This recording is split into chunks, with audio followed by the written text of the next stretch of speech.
PCOD हे नाव आपल्या आजकाल चांगलंच परिचयाचं झालेलं आहे. सरासरी 5 पैकी एका स्त्रीला पीसीओडीची समस्या आपल्याला होताना दिसत आहे. तर मग नक्की हा पीसीओडी म्हणजे आहे काय? त्यामुळे शरीरामध्ये काय बदल होतात? या पीसीओडीवर आयुर्वेदामध्ये काही इलाज आहे का? आणि हा होऊ नये म्हणून आपण काय काळजी घेऊ शकतो? या सगळ्या प्रश्नांची उत्तरं सविस्तरपणे आजच्या भागात आपण समजून घेणार आहोत. त्यामुळे आजचा भागही शेवटपर्यंत जरूर बघा. नमस्कार, मी वैद्य तेजश्री. आरोग्यधनी आपल्या आयुर्वेदिक युट्यूब चॅनलवर तुमचं स्वागत.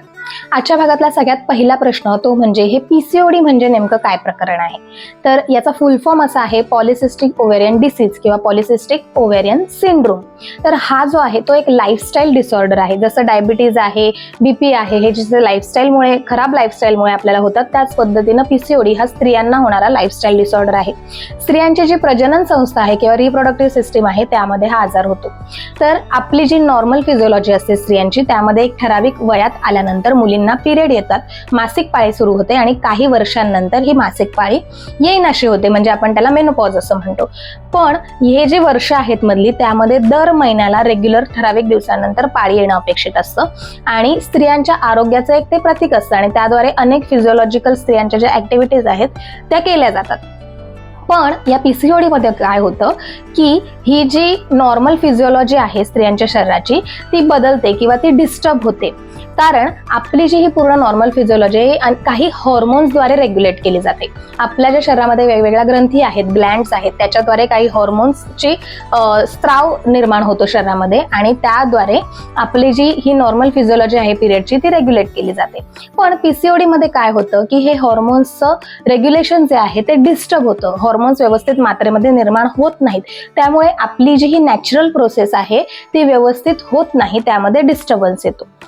आता त्यामध्ये सगळ्यात महत्वाचं काय होतं तर जसं दर महिन्याला पिरियड येणं अपेक्षित असतं त्याच पद्धतीनं दर महिन्याला ओव्ह्युलेशन होणं अपेक्षित असतं. म्हणजे काय तर आपली जी बीजांड आहेत, ओव्हरीज आहेत, त्यामधनं दर महिन्याला एक ओवम तयार होतं, म्हणजे एक बीजांड तयार होतं आणि ते बाहेर पडतं.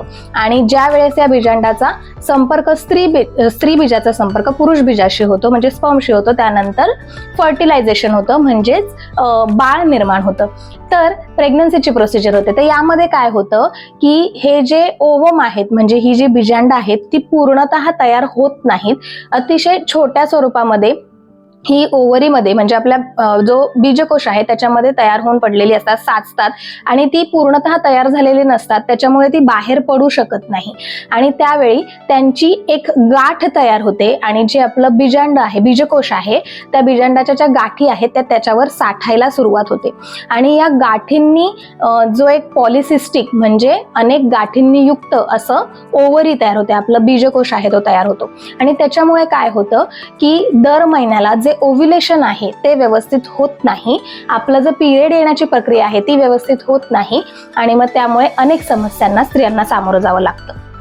तर याची लक्षणं काय आहेत तर सगळ्यात महत्त्वाचं की आपली ही रेग्युलर फिजिओलॉजी डिस्टर्ब झालेली असते, त्याच्यामुळे दर महिन्याला पिरियड येणं जे आहे ते व्यवस्थित होत नाही, ओव्ह्युलेशन जे आहे ते व्यवस्थित होत नाही, अनियमित पिरियड येणं, म्हणजे कधी कधी 2 महिन्यांनी, 4 महिन्यांनी, 6 महिन्यांनी पिरियड येणं. बऱ्याचदा असंही होतं की हॉर्मोनल एखादी टॅबलेट घेतल्यावरच पिरियड येतो, अन्यथा नॅचरली पिरियड येतच नाही, असं देखील होतं. त्यानंतर शरीराचा आकार वाढतो, बेढप शरीर होतं, शरीरामध्ये अनेक ठिकाणी चरबी साठायला सुरुवात होते. त्यानंतर शरीरावर, चेहऱ्यावर म्हणजे ओठांच्या वर किंवा हनुवटीवर, चेहऱ्यावर अनेक ठिकाणी लव निर्माण व्हायला सुरुवात होते. त्याच पद्धतीनं केसांच्या देखील समस्या निर्माण होतात, केस खूप गळायला लागतात किंवा केसांचं जे टेक्स्चर असतं, केस अतिशय ड्राय होतात, स्प्लिट एंड्स वाढतात. त्याच पद्धतीनं स्किनचं देखील टेक्स्चर बदलतं, स्किन देखील अतिशय ड्राय आणि सेन्सिटिव्ह व्हायला सुरुवात होते. जे एक तेज असतं चेहऱ्यावरचं किंवा स्किनवरचं ते नाहीसं व्हायला सुरुवात होते. त्याच पद्धतीनं अनेक मानसिक लक्षणं देखील या आजारामुळे निर्माण होऊ शकतात.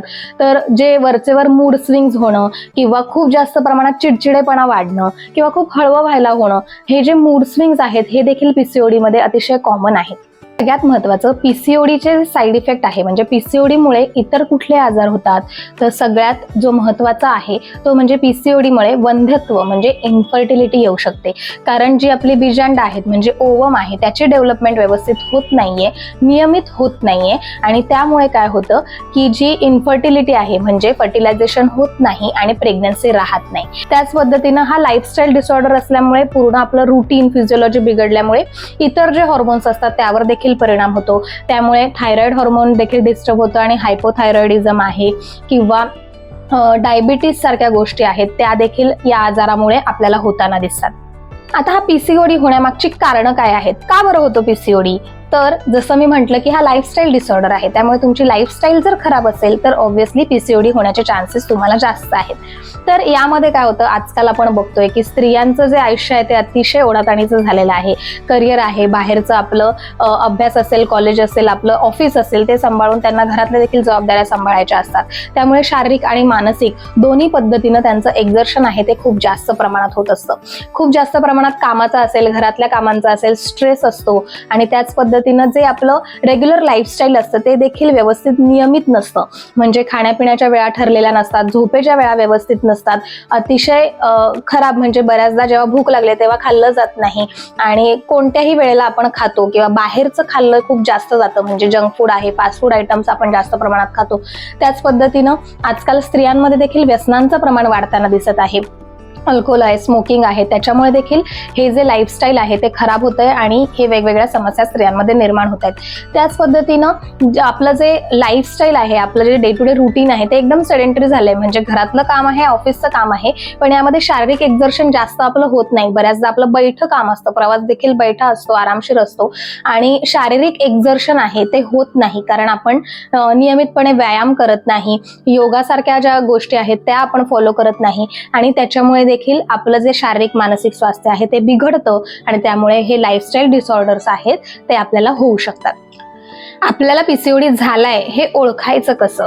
कारण बऱ्याचदा जर आपण सुरुवातीच्या दिवसांमध्येच हा आजार डायग्नोज केला तर त्याची चिकित्सा म्हणजे त्याचा इलाज करणं तेवढं सोपं होऊन जातं. ज्यावेळेस तुम्ही वैद्यांकडे जाता त्यावेळेस तुमचं पीसीओडीचं कन्फर्मेशन डायग्नोसिस करण्यासाठी अनेक टेस्टचा वापर केला जातो. म्हणजे ही लक्षणं जरी दिसत असली तर त्यावेळेस सोनोग्राफी जी आहे म्हणजे USG केली जाते, त्याद्वारे हे तुमचं पीसीओडीचं निदान केलं जातं. त्याच पद्धतीनं वेगवेगळ्या हॉर्मोनल टेस्ट असतात, त्यांचा देखील वापर करून तुमचं पीसीओडीचं निदान हे कन्फर्म केलं जातं.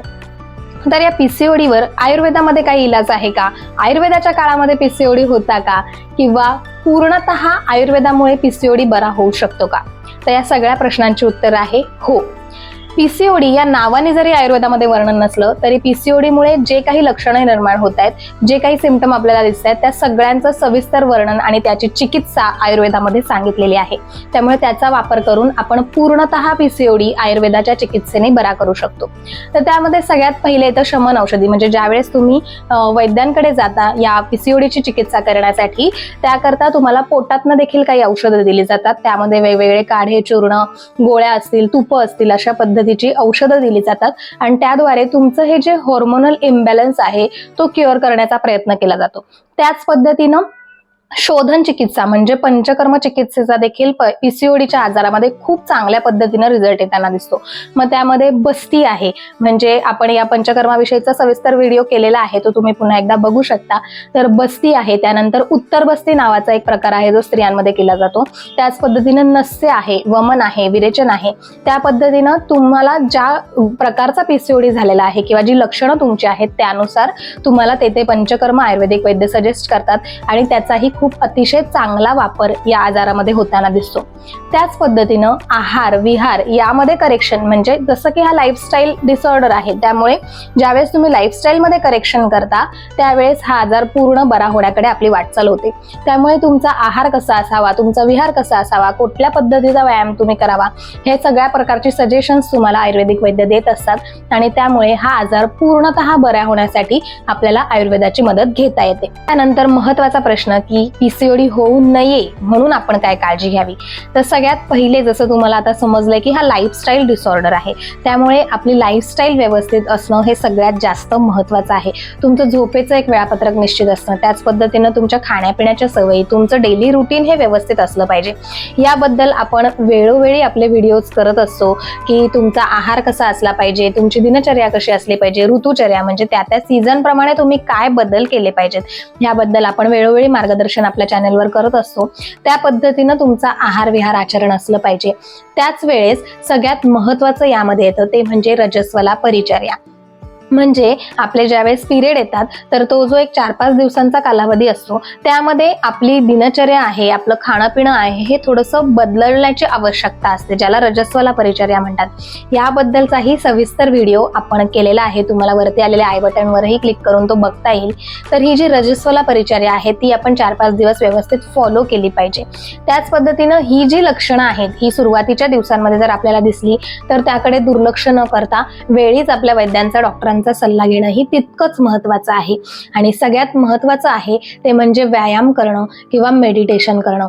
जसं आपण बघितलंय की हा शारीरिक आणि मानसिक लक्षणांनी युक्त असा आजार आहे, त्यामुळे आजकालच्या जीवनामध्ये आपली जी शारीरिक आणि मानसिक होणारी ओढाताण आहे ती कंट्रोलमध्ये ठेवणं, मग स्ट्रेस मॅनेजमेंट करण्यासाठी मेडिटेशन आहे किंवा ओंकार जप साधना आहे किंवा वेगवेगळ्या प्रकारचे ध्यान आहेत किंवा प्राणायाम आहेत यांचा वापर करून तुम्ही तुमचं स्ट्रेस मॅनेजमेंट करू शकता. आणि त्याच पद्धतीनं सूर्यनमस्कारासारखं जे आसन आहे, सूर्यनमस्कार हा जो व्यायाम प्रकार आहे त्याचा स्त्रियांच्या प्रजनन क्षमतेशी जे रिलेटेड आजार आहेत त्यावर अतिशय चांगला वापर होताना दिसतो. त्यामुळे ओव्हरऑल हेल्थ आणि मुख्यतः आपली रिप्रोडक्टिव्ह हेल्थ जी आहे ती चांगली ठेवण्यासाठी स्त्रियांनी जरूर सूर्यनमस्कार घालावेत. या प्रकारे पीसीओडीची सविस्तर माहिती आपण आजच्या भागात जाणून घेतलेली आहे. तरी तुम्हाला काही शंका असतील, प्रश्न असतील तर कमेंट बॉक्समध्ये किंवा आम्हाला संपर्क करून तुम्ही जरूर विचारून घेऊ शकता. भेटूया पुढच्या भागामध्ये एका नवीन विषयासोबत. तोपर्यंत निरोगी रहा, आयुर्वेद अंगीकारा. नमस्कार.